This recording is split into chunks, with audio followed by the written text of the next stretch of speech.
말씀은 사도행전 2장 1절에서 4절 말씀까지입니다. 사도행전 2장 1절에서 4절까지입니다.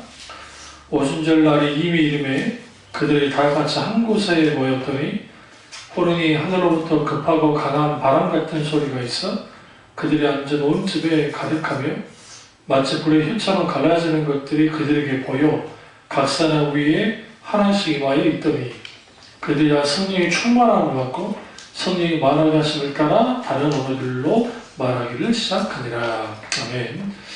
오순절 성령 부흥의 특징, 우리가 지난번 설교를 이어서 계속 이어나가도록 하겠습니다. 아마 세 번째겠죠? 일곱 번째로 오순절 성령 강림 그때 그 부흥의 특징은 일곱 번째로 주에 대한 깊은 뉘우침이 있었습니다. 그러니까 명절 전에 제가 사도역 설교를 베드로가 했다고 그랬죠. 그래서 거기에 강력한 하나님의 말씀에 의해서 많은 사람들이 쭉 돌아오는 일이 벌어집니다.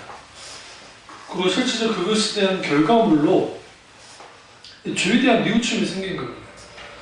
그러니까 지금 14절 보시면 베드로가 이제 11사람 함께 서서 소리 높여 이제 설교를 쭉 합니다.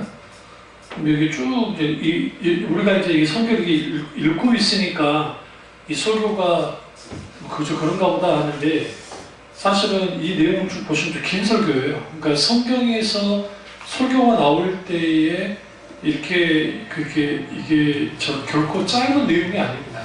아주 긴 내용을 가지고 이렇게 설교를 쭉 합니다. 그러니까 설교를 하니까 그때 이제 결정적으로 38절을 보시면 2장 38절입니다.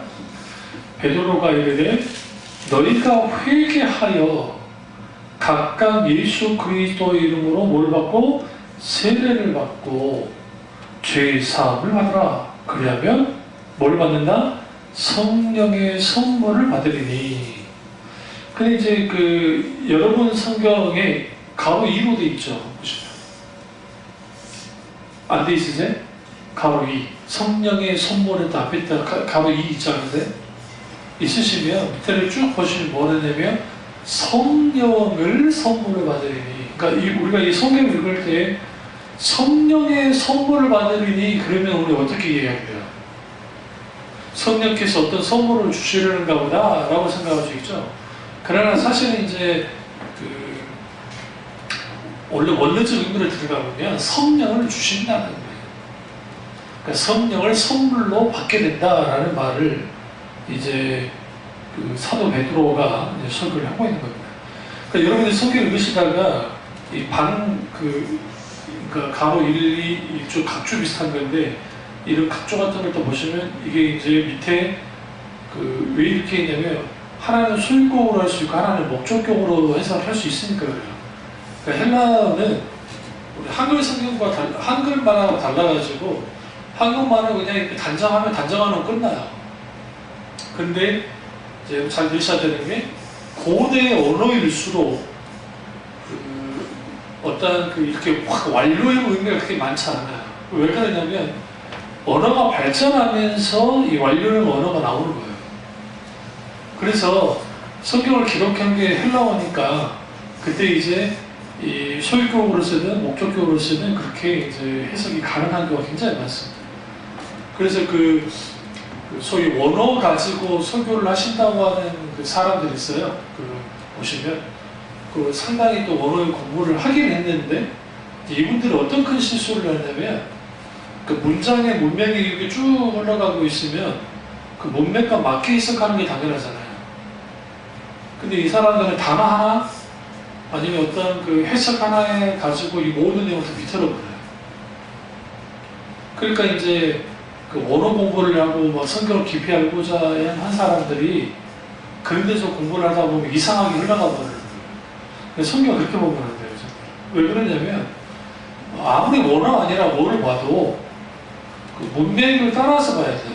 갑자기 문맥에서 이상한 내용이 나올 수가 없기 때문에 그래서 거기에서 해석하는 것이 아주 중요합니다. 근데 여기서 이제 강조한 게 회개예요. 38절에 내가 회개하여에 집중하세요. 우리가 언제 회개하죠? 그러니까 하나님 말씀에 우리가 찔렸을 때, 우리가 죄에 대한 깊은 뉘우침이 생기면 회개가 일어납니다. 그러니까 당연히 회개에 대해서 말할 수밖에 없고, 그리고 여러분 성경 보시면 이제 가로 1 내고 세례를 받고 할 때 침례로 되어 있잖아요. 이걸 조금 다뤄드리고 하겠습니다. 침례교에서는 밥티조라고 하는 단어를 가지고, 밥티조라는 단어는 이제 잠긴다라는 뜻입니다. 이게 침례 혹은 세례에 대한 그러니까 헬라 원어예요, 원어. 근데 이제 침례라는 것은 한자로 이 침이라는 게 이게 잠긴다는 의미를 갖고 있으니까 사실 침례라는 번역이 맞긴 해요. 그렇다고 해서 세례라는 의미가 다른 거냐? 그렇지 않는 이유가 이 밥티조할 때 세례라는 의미도 이것도 씻어진다, 또 잠긴다는 의미도 갖고 있어요. 없는 건 아니에요. 그러면 여러분 물어보죠. 이디오피아 간다르의 내시가 여왕의 내시가 이제 막 말을 타고 가다가 광야에서 빌림을 만납니다. 그래서 빌림을 만나서 이사야서를 해석을 해주죠. 마침 그게 물웅덩이가 있을 때거든요. 근데 이디오피아 간다르의 내시가 뭘 받았죠? 세례 받았으면 어떻게 받은 거예요? 잠긴 거예요?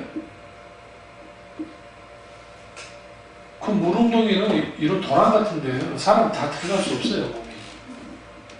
당연히 이걸 뭐라고 그러면 관수례를 받았을 거예요. 관수라는 게 뭐냐면 우리 두루박 같은 걸로 이렇게 탁 떠가지고 불을 붓는 거예요. 관수를 받았을 거라고요. 그러니까 침례교회에서 자꾸만 물에 완전히 저는 침례 받은 사람이니까, 저 같은 경우에는 수목원에서 전 침례를 받았으니까 그렇지만, 그래서 목사님들 옛날에는 평신도들도 침례교 가면 침례를 받게 있다고요. 그러니까 다른 어느 집에 이사 왔다가 그 교회를 안 가니까 안 되겠구나 해서 이제 평신도는 그러진 않고, 목사들 같은 경우에 다른 교단에서 침례교 신앙을 하게 되면 무조건 침례 받아라는 겁니다. 아무리 세례를 받았더라도 침례를 받아야 된다는 거죠. 그러니까 관수례도 있고, 또 그뿐 아니라 성경을 보시면 사도행전을 쭉 보다 보면 세례받는 장면 속에서 물이 거의 없는 곳이 있어요. 그럼 어떻게 세례를 줬어요? 그 사람들 어디다 빠쳐가지고 하는 거예요? 물구덩이 파가지고 하는 거예요? 그래서 약신례라는 게 거기에 있는 거예요. 물을 이렇게 뿌리는. 그러니까 극단적인 침례교도들은 개혁 장로교나 감로교나 이런 데서 하는 세례를 갖다가 무슨 이건 잘못된 것이라 막 가르치는데, 성경을 쭉 보시면 둘 다 양립이에요. 심지어 죽은 자에 대한 세례가 있어요. 거기서 보시면 그럼 그 죽은 시체를 잘 생각해보세요. 그 시체를 물에 있다가 담급니까 그러면? 상식적으로. 그러니까 고린도전서인가 후서인가 죽은 자에 대한 시체가 세례가 있는데 당연히 거기는 물을 뿌렸을 거라고, 약속대로. 그럴 수밖에 없어요. 그러니까 어디 잠기는 게 중요한 게 아니라 세례 의미 자체가 중요한 겁니다. 그리고 왜 여기서 지금 세례를 강조할 수밖에 없었냐면, 예수님이 그러니까 이제 이게 아주 중요한 게요. 마태복음 28장을 한번 가보세요. 없어져 성령 부흥의 특징이 여기 있는데, 28장 19절을 보시면 너희는 가서 모든 족속을 제자로 삼아 아버지와 아들과 성령 이름으로 뭘 베풀고? 세례를 베풀고. 그러니까 이 세례를 베풀고 있을 때 이 세례 베푸는 것이 예수님의 지상 명령이었기 때문에 한 거야. 여기서 이제 조건이 붙어요. 그러니까 여기에서는 지금 28장에서는 이 부분이 이제 어떤 조건이 있냐면 제자로 삼게 됐을 때의 세례를 주는 거예요. 무슨 말인지 아시죠? 덮어놓고 세례 주는 거 아니에요. 그래서 그 군대에서 안 믿는 군인들을 모아다 놓고 진중 세례하는 경우가 있거든요. 물론 개중에는 그 친구들 중에 그 세례받고 후에 뭐 그리스도인이 된 사람들이 전혀 없진 않긴 한데, 근데 이게 좀 강함 아닌 강함이 있어요. 우리 때만 해도 분위기가 사단장이나 막 그 사람들이 만약에 기독교인이잖아요. 그러면 이 분위기가 그 분위기로 가요. 그 밑에 있는 저희 불교 출신, 천주교 출신 그 장교들도 그냥 따라가 준다고요. 그러니까 그 분위기에 못 이겨서 그냥 진중세례를 한단 말이죠. 그래가지고 마치 보고만 굴을 보고만 시켰다고 하는데, 그건 웃기는 소리예요. 웃기는 소리. 왜 그런 일들을 감행하냐면, 이게 성장주의가 소위 말하는 잘못된 성장주의에 빠져서 사람들을 모아놓고, 군인들을 모아놓고 세례를 주면 다 교회 나가고 교인이 될 거라고 생각하는 거예요. 근데 그 세례의 표제는 그런 의미가 아니에요. 세례의 표제는 죽었다 다시 살아나는 거예요. 다시 살아나는 거예요. 진짜 그리스도인이 되는 거예요. 그러니까 그게 요구되는 것은 제자들, 또 하나는 회개. 오늘 이 사도 베드로가 다시 사도행전 2장 가보시면 회개하여 각각 예수 그리스도의 이름으로 세례를 받아라. 세례. 여기서 세례는 무슨 세례예요? 회개의 세례예요. 그러니까 진짜 세례는 회개함이 없으면, 죄자됨이 없는 세례라는 것은 그냥 물로 끼얹은 것밖에 그런 의미가 없어요. 그리고 세례는 그럼 어떻게 생긴 것이냐? 원래 유대 전통에 있는 게 아니에요, 사실은. 물론 에세네파라고 하는 그 유대의 종파가 있습니다. 많은 학자들이 세례요한이 이 에세네파의 이론이었을 거라고 보는데, 이 사람들은 어떤 분이냐면 바리새인들, 사두개인들, 헤롯 땅 이런 사람들이 아주 유대 종교의 그 신앙을 갉아먹고 깽판을 친단 말이에요.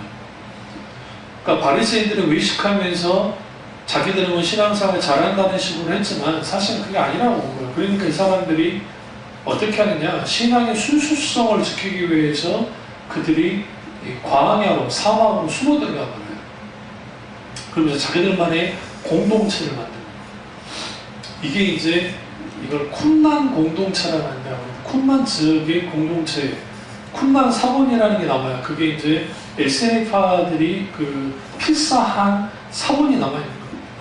이 사람들은 철저하게 메시아를 기다리면서 자기들의 거룩함을 지켰어요. 그리고 그들 목숨처럼 지키게 성경이에요. 성경. 근데 그 사람들이 모든 사람을 받아들일 수 없기 때문에 한 게 뭐냐면 지금이 말하는 세례의식이에요. 정결의식. 그게 이제 예수님 당시 딱 왔을 때에 세례요한이 가장 먼저 세례를 주죠. 예수님보다. 세례요한이 세례를 했던 이유 중에 하나가 많은 학자들이 쿰만에서의 의식을 가져왔을 거다. 왜냐하면 이 세례의식이라는 것은 말 그대로 이스라엘 전통 그 자체 의식이 없어요. 성경 아무리 들여다봐도. 기름 부음은 있어요. 기름 부음. 선지자, 왕, 제사장을 세울 때에 기름을 붓는 건 있지만 이렇게 물로 막 하는 건 없단 말이에요. 세례요한이 가져왔고 그것을 예수님이 똑같이 이제 정결례라는 의미보다는 다시 죽었다 살아난다는 의미로서 그걸 가지고 나온 거거든요. 그래서 상식적으로 좀 아실 필요가 있어요. 그러니까 이단들이 예를 세례 어디서 나온 거냐 막 물어보면 그냥 갑자기 세례요한이 있지 않냐, 끊고 어디서 나온 거냐, 구약이 없더라. 그러면 이제 많은 사람들이 할 말을 이제 막히는 건데요. 그 의미가 좀 알 필요가 있고요. 그래서 이 하나님의 임재가 강하게 있게 되어지면 자각으로 뭐가 나냐면 죄에 대한 깊은 뉘우침이 있게 됩니다. 실제로 이런 일들이 이제 제2차 대각성도 조나단 에드워드 목사님이 설교를 했는데 그 설교 중에 가장 유명한 설교가 뭐냐면 지옥에 하나님의 진노에 지옥에 빠진 사람들인가 무슨 그 비슷한 제목의 설교를 하고 계셨어요. 그 저한테도 있습니다. 오늘 설교. 그 책으로 나와가지고 아주 생생하게 묘사하면서 설교를 하세요. 제가 말씀드렸죠? 그 전하도 이도록 목사님 이렇게 읽으신다고요? 사람 안 찾아봐요? 이제 쭉 읽으시는데 갑자기 여기저기서 흐느끼기 시작했다. 지옥 설교를 들으면서. 요즘은 지옥 설교 들을 경우가 거의 없죠. 옛날에는 분강사들 지옥 설교도 간간히 하고 목사님들이 막 지옥 설교를 했는데 오늘날은 지옥 설교가 아예 없어요. 들어보셨어요? 저도 거의 하지 않은 판에. 지옥은 이런 것입니다 라는 정도로 제가 말했지만 요새 그러잖아요. 생생하게 묘사하니까 사람들이 갑자기 흐르게 울더니 갑자기 대성 통곡하기 시작하더니 거기서 죄를 자복하고 거기에 완전히 그 불이 붙어버린 거예요.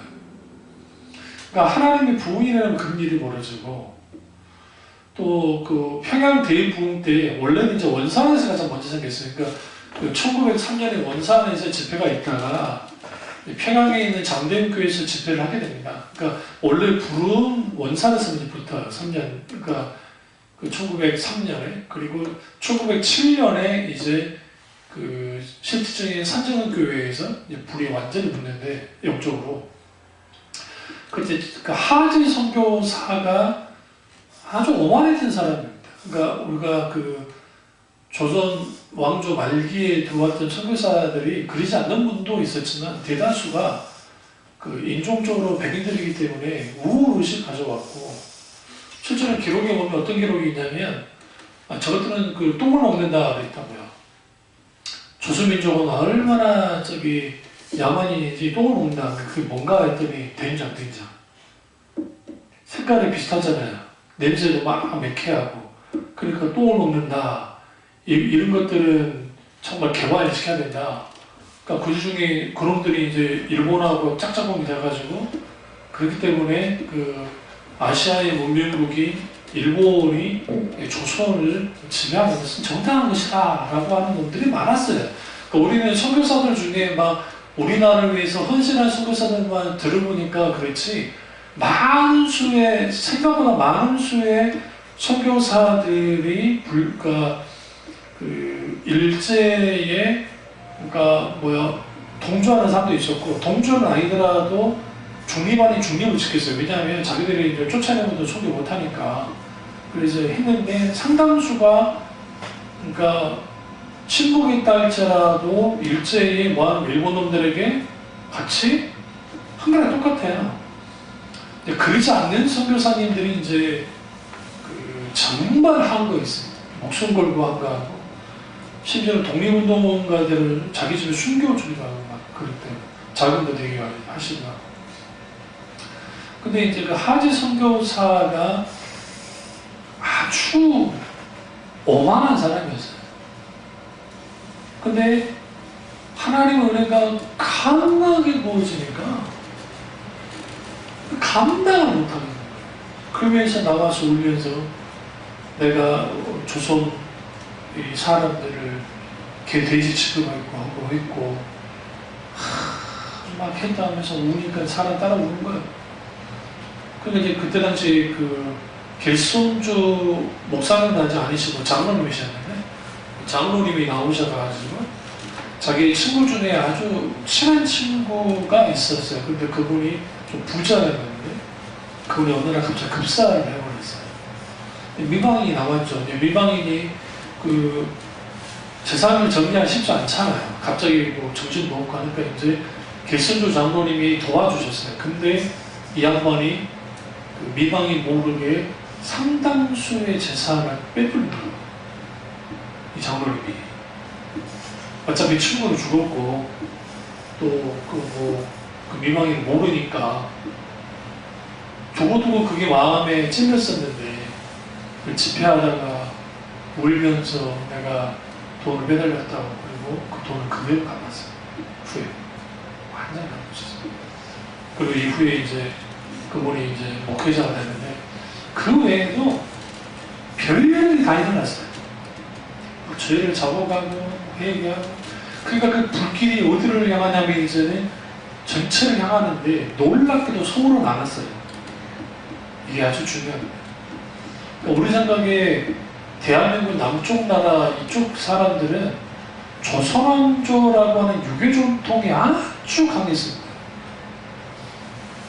오히려 이북 쪽이 지금 그쪽이 다 대부분이 뭐가 있냐면 크리스찬들이 평안도 지금 뭐 그런데 한교들은 뭐 원산이랑 위쪽에 다 당연히 부흥의 불길이 붙었고 완전 붙은 거예요. 물론 조금 붙긴 했어요. 서울에도 성원학교라든지 뭐 그런데 조금 있지만 그냥 그렇게까지 불길이 붙지 못했다는 거예요. 그런 하나님의 역사는 뭘 동반했냐면 하나님의 강한 임재가 있으니까 그 강한 임재 가운데 무슨 일이 벌어져요? 회개가 있는 거예요. 주에 대한 자가. 그리고 거기에서 하나님을 향해서 엄청나게 그 회개한 거예요. 그리고 난 다음에 1907년에 있죠. 그리고 딱 12년이잖아요. 12년 했을 때 우리가 잘 아는 이제 1919년 3월 1일 3.1 운동이 나는데 1907년도에 하나님의 부흥이 와서 달라진 기독교, 그러니까 한국 기독교가 달라져 버렸어요. 그 이전과 이후가 완전히 달라요. 엄청난 복음을 무장하기 시작하고 그리고 하나님의 말씀이 강력한 역사 가운데 있기 시작했다. 그들 중에 상당수가 목회자로 나오고 또 상당수가 독립운동가가 나오기 시작하고 상당수가 교육교회, 상당수가 의료교회 하면서 막 이제 일어서기 시작하는 거예요. 그리고 독립운동, 그 3.1운동 할 때 기독교인 상당수가 나서 어마어마하죠. 그러니까 3.1운동에 그 우리나라 지금 역사 기록이 좀 문제가 많은 게 그 서울신대 박명수 교수님이 안 그래도 정보에 있다고 계속 질의를 하는데 왜 기독교 내용을 다 빼냐는 거예요. 천도교들과 다 들어가는데 사실 3.1운동이나 그런 데는 기독교를 빼고는 말할 수가 없어요. 민족 33인 대표 중에 기독교인이 거의 3분의 2 가까이 되고 어마어마한 수예요. 어마어마한 수. 그러니까 그 교회도마다 나와가지고 막 했단 말이죠. 그럼 그들이 제가 무슨 말씀을 드리려고 하냐면 무기 안 들었잖아요. 이 무기를 안 드는 이유가 뭔지 아세요? 기독교인들이 안 들었어요. 뭐 때문에? 회개했잖아요. 산상수훈의 복음에 강력한 영향을 받았잖아요. 그래서 이렇게 나온 거예요. 그래서 3.1운동의 정신 내부로 쭉 들어가면 기독교 정신이 들어가 있는 거예요. 거기에 사실은.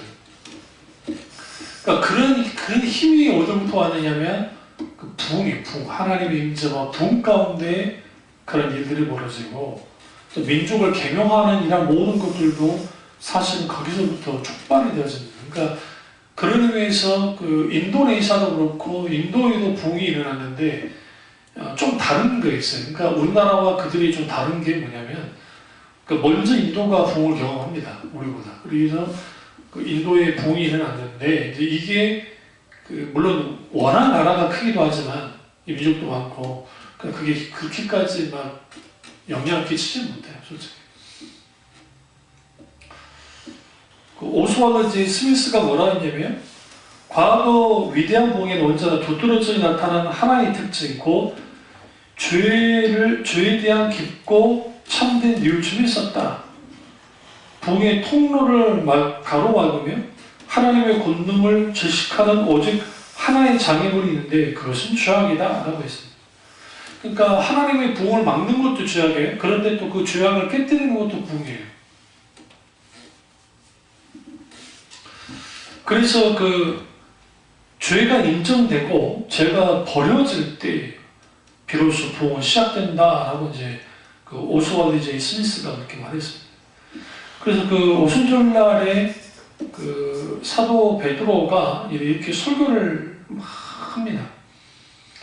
하니까 여기서 이제 중요한 게 뭐냐면 40절에 여러 말로 확증했다라는 거예요. 뭘 확증해요? 예수 그리스도가 하나님의 아들이고 메시아라는 것을 확증한 거예요. 십자가의 복음만이 너희를 구원하는 확증한 거예요. 그리고 권면합니다. 권했죠? 그리고 너희가 이 패역한 세대에서 뭘 해라? 구원을 받으라. 그러자 그 말을 받은 사람들은 세례를 받았다. 그러면 그 말을 받은 사람들은 세례를 받았다고 했잖아요.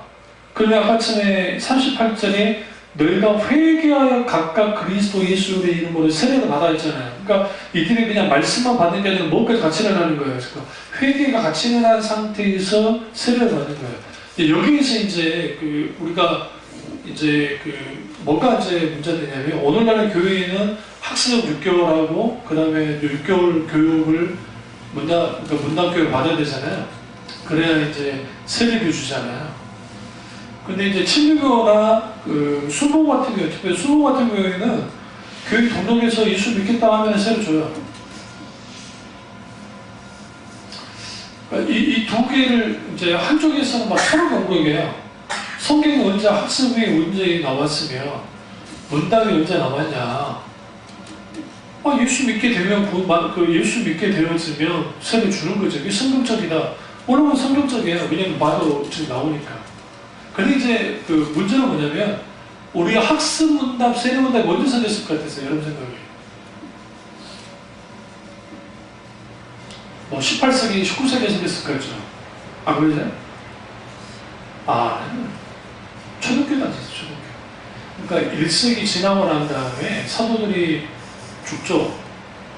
사도들의 제자이던 속사모들이 있고, 근데 이제 무슨 일이 벌어지냐면 기독교 복음이 막 확장하잖아요. 확장을 하니까 개 중에 눈치 빠른 것들이 뭐하러 와요? 장사해 먹으려고 들어오고 교회만 이용하려고 들어온 놈들이 생겼다고요. 그리고 이단놈들도 들어오고. 그러니까 자칫잘보다 하면 이러다가는 세례가 그리스도인의 표제가 되니까 이러다가 문제가 되겠다라고 생각해서 이제 이후에 이제 2세기, 3세기 딱 가면 그때 학습과 그리고 교리 교육을 시키기 시작해요. 거기서 뭘 걸어내냐면 이단들을 걸어내요. 이단들 걸어줄 수밖에 없는 게 신앙고백을 계속 요구하니까. 그리고 믿음 없는 어진이 또둥이들 아무나 세울 수 없다는 거야. 그래서 세례를 어떻게까지 확장을 시키냐면 아무나 세례 안 줘요. 이 사람 교육 다 시키고 난 다음에 누군가를 보내가지고 이 사람 어떻게 요즘 어떻게 지내냐를 다 물어봐요. 그럼 기록이 다 남아있어요. 그래서 정말 이 사람이 변화된 사람 같다는 마을 사람들이나 주위 사람들이 그런 게 있어야 그리스도인입니다.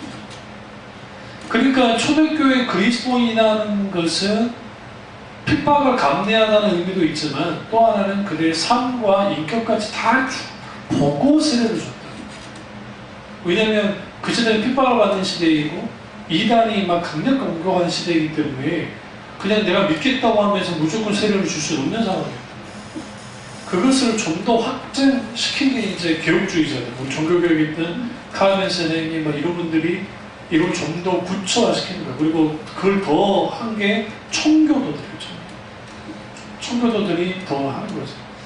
그 전통을 우리 장로교가 가져오는 거예요. 그래서 요즘에는 학습 문답, 교리 문답 이런 문답이 솔직히 요식행위로 많이 전락을 해버렸지만 사실은 굉장한 중요한 의미를 갖고 있는 그런 거 있다는 걸 알 필요가 있습니다. 그 8번째는 질과 양적으로 성장했습니다. 보시면 41절에 이 말을 받은 사람들은 세례를 받으매 이날의 신도수가 3천이나 더하더라. 여기서 우리가 좀 명심해야 될 게 뭐냐면요, 신도의 수가 3천이나 더하더라 라는 의미 속에 여기에 여자와 아이들이 끼었을까? 이걸 좀 볼 필요가 있어요.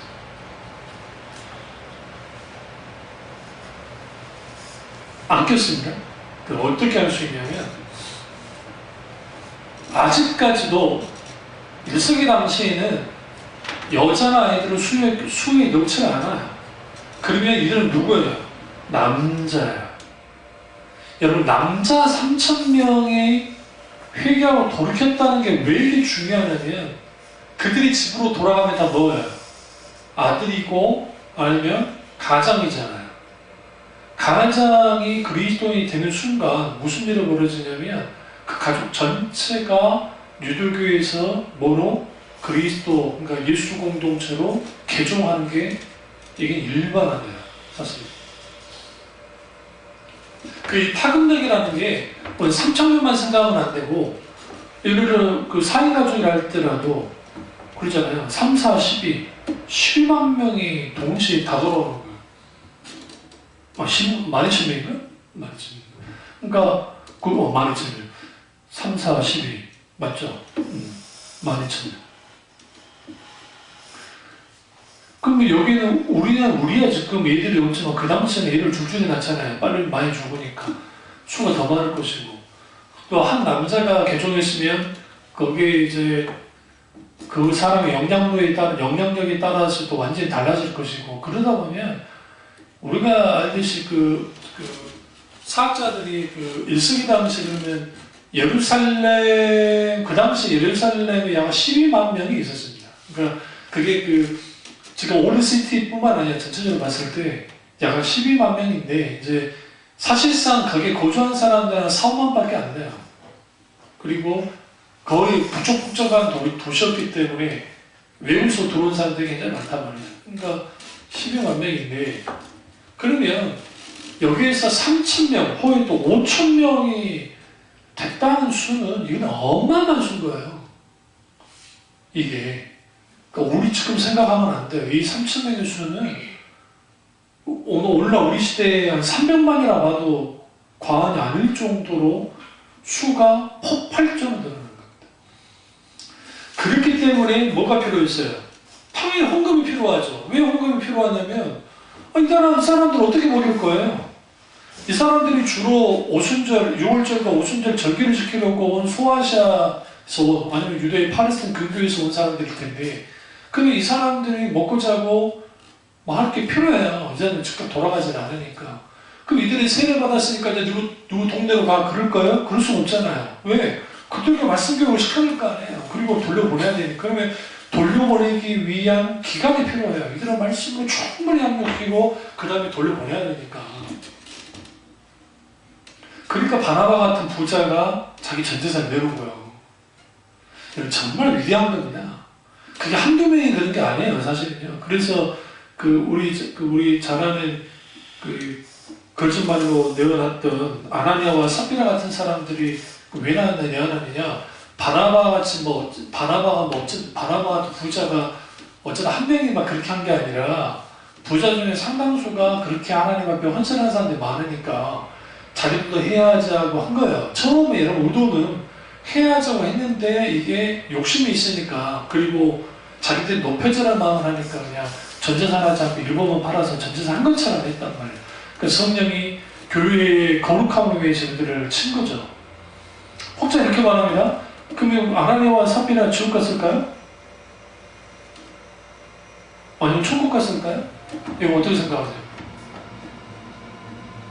몰라요. 하나님이 아시지.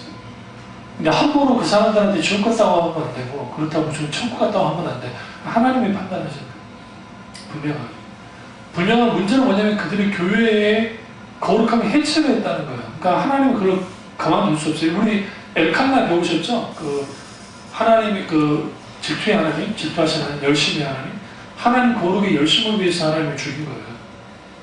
초대교회가 들어올 수밖에 없죠. 절대로 교회에 거짓이 들어오면 안 되는구나. 그걸 하나님이 지키신 거죠. 이 폭발적인 성장이 있는데, 이제 120명이 3,000명이 되는 겁니다. 이 사람들이 따라다녔던 70제자와 관계없는 사람들이야. 완전 순수한 그냥 종토파 유대인들이에요, 이 사람들.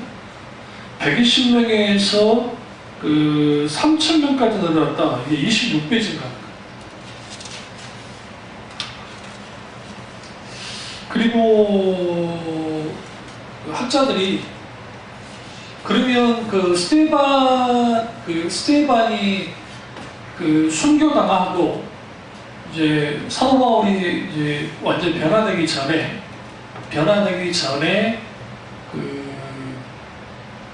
그러니까 핍박 일보 직전, 완전한 핍박 일보 직전까지 그리면 예루살렘에 기독교인이 몇 명이 있었을까? 많은 학자들이 2만 명 모릅니다. 2만 명이라는 숫자가 원래 거주민이 몇 명이라고요? 5에서 7만, 5만 이상. 그리고 여러 사람, 잡다한 사람들 와 있으니까 12만인데, 그럼 거기에 2만이라는 숫자는 물론 더 보는 분도 있어요. 그러나 적어도 2만 명이 있어요. 2만 명이라는 숫자는 무시한 숫자입니다. 이 사람들이 만약에 마음 먹고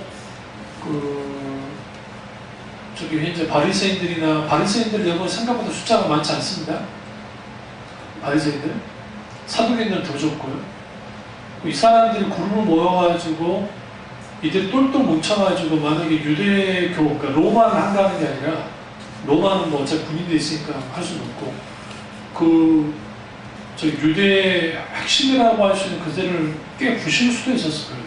마음먹었어요. 근데 그런 일은 하진 않았죠. 그래서 여기 보면 2장 47절을 보시면 사도행전 2장 47절 하나님을 찬미하며 또 온 백성에게 친송을 받으니 주께서 구원받은 사람을 날마다 뭐하게 하시냐? 더하게 하시느냐. 하나님이 하시는 거죠. 이게 부흥의 특징입니다. 실제로 전하도 에도도 목사님이 이제 순회 전도 다니면서 복음을 막 전하죠. 그러니까 실제로 길거리가 17세기 당시 미국에서 이제 이 교회가 초청하는 가서 막 복음을 전하잖아요. 거기가 부흥이 하나님의 부흥의 불길이 있어요. 이제 사람들이 거기서 관심 있는 사람도 있지만 없는 사람도 있잖아요. 구경하러 갔다가 그냥 깨져가지고 그냥 구경만 하러 갔다가 무슨 갔다가 거기서 회개하고 돌이키고 예수를 믿게 되는 일들이 벌어져요. 그 일은 제가 그랬잖아요. 웨슬리 목사님이 이제 영국에 순회전도 말 타고 다니실 때 주로 다니는 곳이 대도시도 대도시지만 아주 힘든 곳, 그러니까 탄광지역. 탄광 일하시는 분들 가장 싫어한다는 게 막장 인생이라는 말을 싫어하신다는데 어쨌든 그러한 아주 힘들고 어려운 사람들 지역을 많이 들어갔어요. 그 지역은 그 당시 군인들이나 경찰들이 무서워서 못 들어가는 지역들이에요. 근데 그런 지역을 웨슬리 목사님이 들어가서 거기서 복음을 전해요. 완전히 뒤집어지는 거예요. 그러니까 누가 봐도 예수 믿는 사람이 아닌데 믿는 거예요. 거기서 빼져가지고. 제가 지난 말씀드렸잖아요. 그 사람들이 말투와 언어가 바뀌니까 걔가 못 알아들었다고. 늘 욕하면서 막 걔한테도 욕하면서 지시를 시켰는데 부도로만 하니까 걔가 못 알아요. 그게 기록에 남아있다니까. 얼마나 멋집니까? 사람들이 교회로 몰려와서 교회에서 울어요. 막 울고 하나님 앞에 회개하고 돌이키고 그들의 아픈 아픔을 아프을 막 토로하는 거예요. 그러니까 영국 사회 전체가 뭐가 해소가 되냐면 울분이 해소가 돼요. 프랑스는 절대 왕정에서 눌려져 있었지만 그들은 그렇게 해소가 됐다고. 그럼 그걸로 끝난 줄 아세요? 그렇지 않아요. 웨슬리 목사님의 이런 부흥의 여파가 사람들의 의식들이 팍팍 바뀌어져요. 진리가 그렇게 만들어요. 하나님 말씀이 진리가. 그러면서 그들 깨어나기 시작한다. 깨어나면서 거기에 하나님의 놀라운 은혜가 함께합니다. 그러니까 이러한 것들이 왜 의회 민주주의가 어쨌든 영국에서 거의 세계 때도 과언이 아닌데 그게 그렇게 됐던 것이 이후에 보시면 여파로 이제 전에도 있긴 있죠. 전통 가운데 크로웰도 있고 있긴 하지만 기독주의 전통이 있는 그런 사람들이 툭툭 등장하고 거기에 하나님의 강력한 부흥이 있고 하니까 예수 공동체 안에 있게 되어지는 강력한 하나님의 복음의 역사를 경험하고 그러니까 영국이 무슨 교회가 되냐면 가장 선교를 많이 하는 교회가 되는 거예요. 선교를 엄청나게 시작하는데 무슨 일까지 벌어지느냐? 해가 지지 않는 나라가 거기서 될 거예요. 물론 거기는 이제 나쁜 게 있죠. 이 사람들이 다른 나라에 쳐들어가가지고 막 그래서 그게 나쁜 건데 어쨌든 엄청난 선교사들이 이제는 가게 되어지는 그런 여파가 웨슬리 목사님의 부흥 여파로 있게 되는 겁니다. 그리고 이제 교회 이런 술자적인 부흥뿐만 아니라 이제 그 어떤 게 또 있냐면 질적인 부흥이에요. 그러니까 어떤 질적인 부흥이 있게 되어지냐면 이들이 이제 복음을 맛보잖아요. 평신도들이. 사실 여러분 유대 종교는 그 바리새인이나 사두개인 집단에서 움직이는 종교예요, 사실. 그러니까 소수의 그 집단에 의해서 유대 민중이 그게 움직이지는데 이 초대교회는 완전히 달라요. 그러니까 그 복음이 강력한 역사가 있고 성령의 역사가 있기 때문에 초대교회는 어떤 불안함을 갖고 있긴 있었냐면 사도들이 다 죽으면 어떡하지라는 생각을 하고 있었어요, 솔직히. 그 불안함은 있었어요, 분명하게. 그런데 그 기후에 불과했던 게 일단 성경이 기록되기 시작했고 또 하나는 성령께서 어떻게 이제는 평신도라 할지라도 강력한 사역자라서 그리고 그들에 의해서 교회가 이끌어져요. 그 대표적인 게 로마서 16장에 있는 그 수많은 평신도들 3명 되는 3명, 6명 되는 그 평신도들에 대한 사도 바울의 그 뭡니까 그들을 향해서 말하는 게 있잖아요. 그게 얼마나 대단하죠. 그래서 이게 뿌리가 어디까지 내려가냐면 어린아이를 이르기까지 뿌리가 쭉 내려가요. 그러니까 아무리 위인놈을 쳐도 그러니까 사도 바울을 죽이고 베드로를 순교를 시키고 바울을 순교를 시켜도 기독교가 죽지 않는 거예요. 왜요? 이미 하나님 말씀의 가르침에 의해서 그들이 완전히 무장되어 있고 영적으로도 또 양적으로도 성장을 합니다.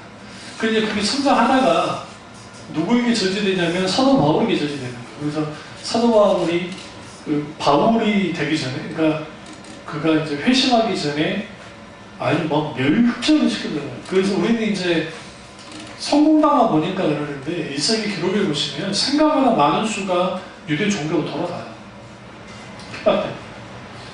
그리고 그러니까 변절자들이 많이 나와요. 생각보다 많이. 부인의 사도 바울이 사도뿐만 아니라 이제 로마 제국이 막 하니까 또 그에 못지않게 순교자들도 많이 나오고 그래서 양쪽이 같이 있는 거예요. 이제 변절자들과 그러면 기독교의 가장 큰 적이 우리는 이렇게 생각해요.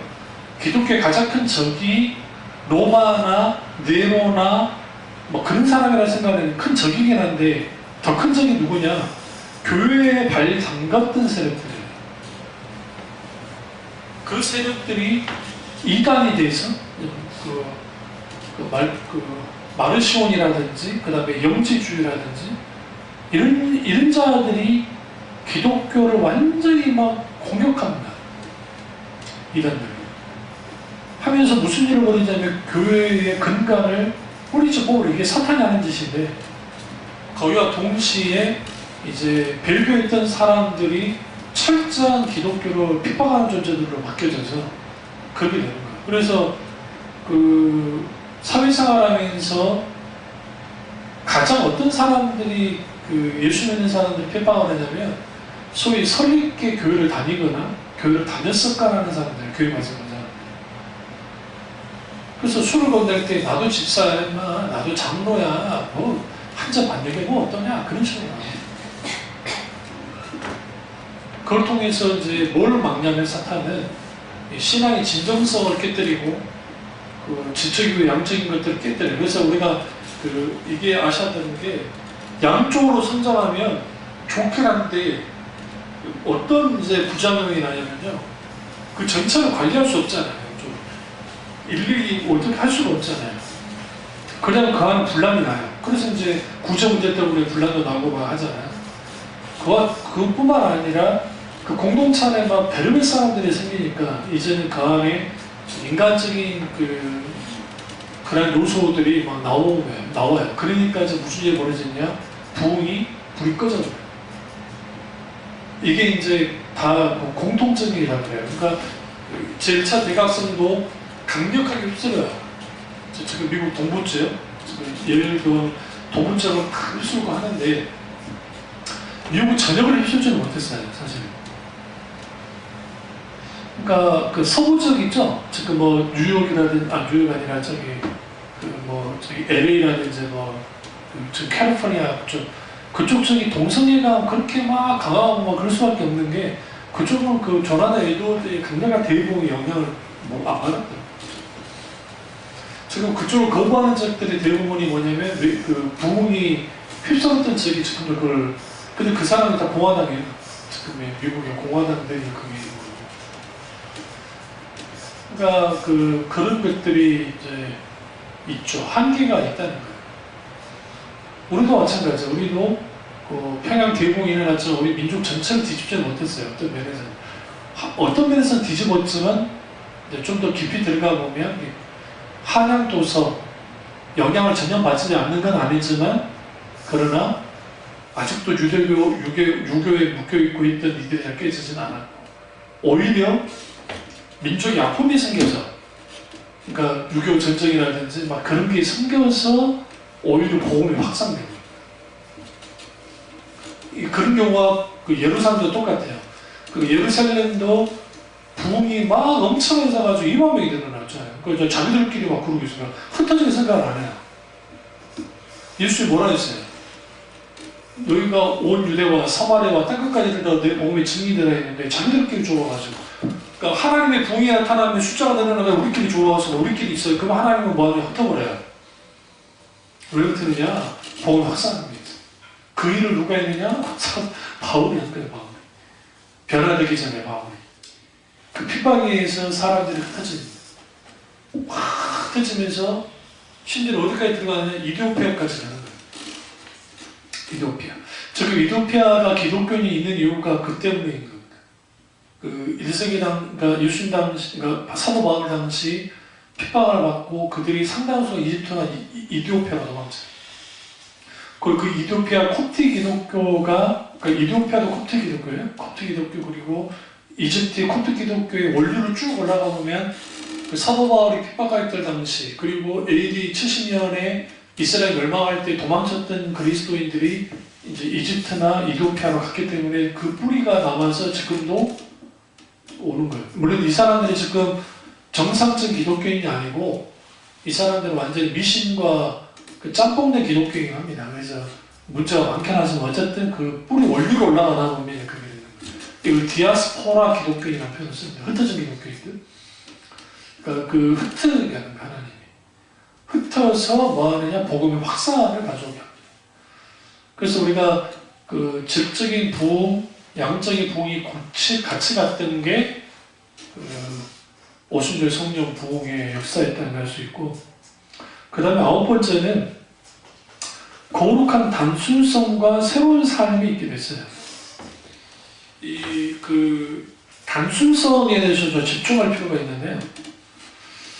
이들이 이제 코이노니아 교제를 나눌 때, 친교를 할 때에 예수 그리스도를 중심으로 두고 뭐 했느냐?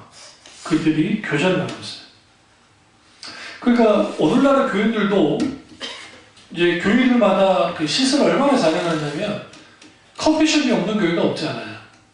지금 국가에서는 돈 받고 하는 것을 세금을 때립니다. 지금 예전에는 교회 때 해놔도 세금을 안 때렸는데 그게 이제 무료로 주면 상관없는데 그게 돈을 받게 되어지면 이제 그래서 요즘에 그 교회들 중에 좀 교세가 어정쩡하게 있는 교회들의 커피숍에 이제 자판기 갖다 놓지 막 팔거나 하는 경우를 안 해요. 왜 그러냐면 이거 세금 내야 되기 때문에 세금 문제 때문에.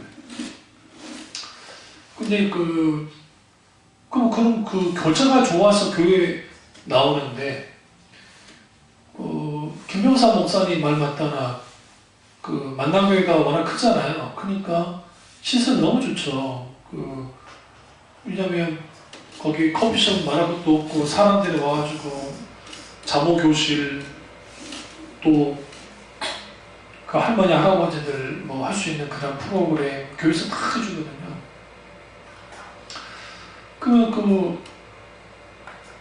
교회를 나온다는 것이, 예를 들어, 이제 그분이 그런 거예요. 신앙은 하나님과의 관계가 중요한 건데, 만약에 그런 시설 좋은 거, 그 자체는 뭐 나쁜 게 아니잖아요. 그래서 그것만 좋아서 교회를 나온다고 한다면, 그 사람은 그렇잖아요. 사실. 그러니까 오늘날 현대교회가 뭘 없애버리냐면, 교인들에게 불편한 것을 견디는 것을 없애버렸어요. 그러니까 불편하지 않도록 만드는 거죠. 그러다 보니까 뭐가 없어지냐면 교제를 나누거나 뭘 하더라도 그리스도의 중심성이 사라져요. 여러분 친구들은, 여기도 뭐 친구들 있지만 친구들이 3명이 모여서 본인들 가정사 이야기하고 그걸로 끝나잖아요. 그건 잘못된 거예요. 그런 모임 안 해야 돼. 그런 이야기를 하지 말라는 게 아니라 하되 반드시 뭐와 연결이 되어 있냐면 기도와 그리고 신앙적인 해석이 같이 따라나가요.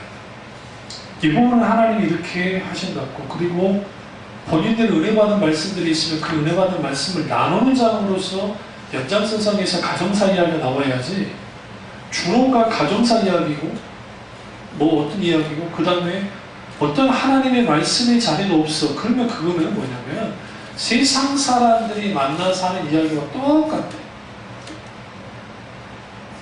거기는 하나님의 영감받지 않아요.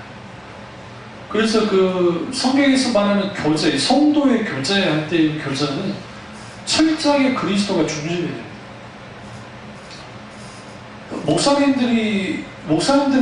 목사님들도 좀 나눠지는 게, 목사님도 안 그럴 것 같아요. 똑같아요. 목사님들도 자기들 이야기만 할 때 정치 이야기, 자기들 교인 이야기, 이게 이제 자기들 일상 이야기잖아요.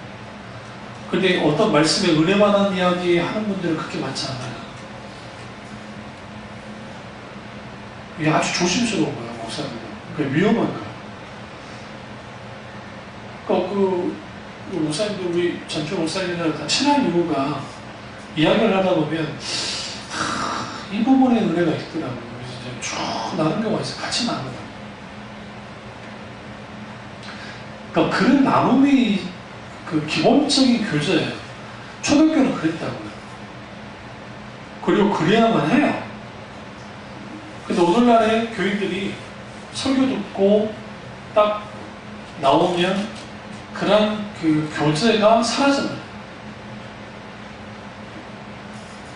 뭔가 자리 잡지 않아서 그러냐면 하나님의 강력한 말씀이 그들에게 자리 잡지 않아서, 그런 약점이죠. 그리고 라이프 스타일이 단순해져요. 생활 패턴이. 절대 그리스도인은 복잡하면 안 돼요. 주일 토요일 같은 경우 막 복잡하게 움직이는 사람들이 있는데, 이 사람들 다 좀 교통정리해야 돼요. 그렇다고 뭐 친구 만나지 말라는 말도 아니고, 친구를 만나더라도 전혀 늦게까지 하는 행동들은 하지 않는 게 좋아요. 왜? 다 주의를 위해서. 그리고 있죠. 아주 분주하게 사는 사람들은 직업이 그래서 그러면 어쩔 수 없는데, 아주 여러 가지를 펼쳐놓고 하는 사람들, 그런 사람들은 사실은 좀 기독교의 삶과는 좀 거리가 멀어요. 그러니까 레포츠에 막 미치는 사람들 있죠. 근데 막 자기가 자칫 기독교인이라고 하고 막 낚시에 미쳐있죠. 그러니까 목사님들이 잘못하면 어디 미친다 했어요. 이것도 몸 안 쓰는 거 바둑에 바둑이 참 편해요. 왜냐면 바둑이나 장기는 덜하잖아요. 그러다 보면 생활의 모든 축이 한쪽으로 쭉 치우쳐져요. 그러니까 신앙을 방해할 수 있는 모든 것들은 제거해야 돼요. 그렇다고 해서 막 수도사적으로 살아가는 게 아니라 적당히 하고 질서대로 하는 거예요. 이게 은사에만 필요한 게 아니라 우리 삶과 마찬가지예요. 그러니까 과도하게 게임에 빠져 있거나, 과도하게 뭐 스포츠에 미쳐 있거나, 과도하게 뭐 드라마에 미쳐 있거나, 과도하게 어떤 것에 미쳐 있는 사람도 있잖아요. 그런 상태에서 만약에 주일날 나와서 예배 드리면 예배가 되잖아요. 안 되죠, 당연히. 저기 내 마음 한쪽이 좀 빼앗겨버립니다. 이 빼앗기는 모든 것들은 사탄이 우리를 이렇게 공격을 하는 거예요. 그러니까 옛날에 우리 그 담임 목사님이 그 주말에 명화 보지 말고 토요일에 명화 보지 말라고 그랬다고요. 속였다는 광고 때. 어? 누가 말할까? 옛날에는 그 극장 가는 게 한 일이잖아요. 쉽지 않았고. 그러니까 이제 따따따따따따따따 따다다 하면 이제 토요일 명화 보고 주말에 명화 보면 저녁 12시 되고 막 그러잖아요. 1시 되잖아요. 그리고 자고 나오면 애들은 뭐가 더 걸려요?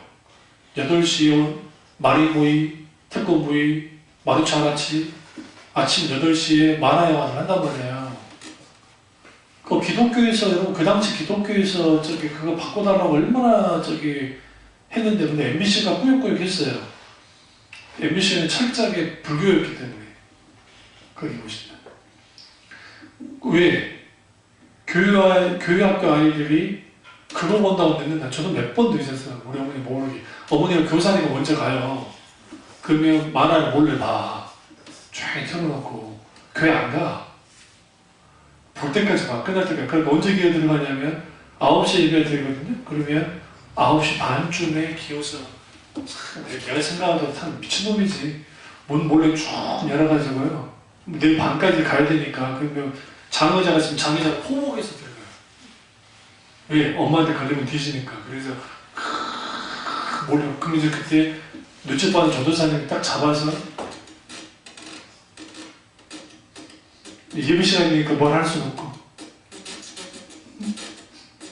길 잡혀가지고 앉아. 그 나만 그러느냐? 아니에요. 장로아들, 뭐 권사들, 그놈들 다 그래요. 아들놈들을 걸려가야지. 지금 생각하면 사탄이 우리의 예배를 방해할 수 있는 것들을 다 막아내요. 오늘날은 스마트폰이겠네요. 그래서 지금 현장에 있는 그 십자신화 교수님들이나 그분들 하는 말이 지금 20대들이 설교 듣는 것을 보면 얘들 아예 얼이 빠져있는 애들. 그 스마트폰에 강력한 영향을 받고 자랐잖아요. 얘들이. 이웃세대는 더 그렇고. 그러니까 이 아이들이 이 말씀을 듣지 못하는 거예요. 수많은 그 스마트폰에 의한 그런 것에 그렇게 되어가지고. 그러니까 이러한 것들을 절제하는 삶이라는 것을 그 말씀 드리고 하는 거예요. 1세기 당시 그 오순절 성령 강림 이후에 그들이 어떻게 삶이 단순화되어져요. 주님과의 관계, 아버지의 영광을 위해서. 그렇다고 해서 그 문화를 즐기고 그 다음에 예술하고 그거를 거부한 게 아니에요. 여러분 저기 어디에요? 로마의 카타쿰베라든지 그다음에 본인들 저기 터키 갔을 때 그런 쭉 가보시면 거기 막 그림이라든지 세계는 글이라든지 여러 가지가 있어요. 심지어는 장난감도 있는 거 아세요? 그 당시 장난감들도 있고 지금 우리 눈에는 조잡하지만 그 시대에는 아주 귀한 거잖아요. 근데 그런 것들도 다 안 한 거 아니에요. 삶을 영위하되 절제와 질서대로 하고 그리고 하나님의 영광을 위한 삶을 사는 거예요. 그게 그리스도인 거예요. 이게 부흥이 가져다 준 결과물이에요. 그러니까 그것에 대한 삶을 살았기 때문에 이 영향이 어디까지 가냐면 그러니까 오순절 성령 강림의 부흥의 역사가 무려 400년 이상 지속되는 거예요. 강력하게. 그러니까 뭐 성경에서 계속 따라 나오긴 했지만 400년을 버텼다는 것은 어마어마한 겁니다. 생각해보세요. 그 400년 이상 버티면서 기독교가 소위 말하는 공인되기 전까지 로마 카톨릭 교황이 소위 말하는 등장하기 전까지 기독교라는 것은 달랐어요. 완전히 달랐어요. 그렇기 때문에 이 말씀을 끝내겠습니다. 로마에 가보시면 로마의 콜로세움에서 공짜예요. 공짜로 격투기나 공짜로 뭘 보여주냐면 그 막 저기 짐승들하고 싸우는 것들을 공유를 보여주는 거예요. 그리고 로마 시민들한테는 빵을 무료로 나눠줘요. 공짜로. 그러니까 즐거먹고 좀 못 사는 사람, 그 로마 시민들이 반항을 느낄 수 있잖아요. 그러니까 그 사람들을 위해서 여가 생활이라고 만들어 놓은 거예요. 그게.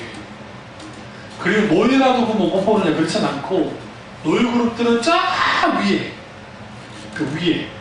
위에서 좀 보게 만들어 준다는 거예요. 그러니까 로마의 문화라는 게 그게 콜로세움만 있는 게 아니라 여러 곳에 그런 게 많이 생겼는데 그것은 뭐 기독교인들이 가가지고 똑같이 같이 막 했을까요? 죄악시겠다. 그 일석이 양식 기록을 보시면 일석이 이삭이 그게 아주 죄악적이고 그리고 횡행했던 그 목욕탕 문화 속에 있게 되어지는 뭐 동성애부터 시작해서 있죠. 여기를 강력하게 저항했어요. 아니면 그리고 그들이 독특한 기독교 문화를 만드는 거예요. 그러니까 독특한 기독교 문화를 만들어내면서 그 검소하고 절제하고 겸손한 그런 삶을 그들은 살아가고 있었단 말이에요.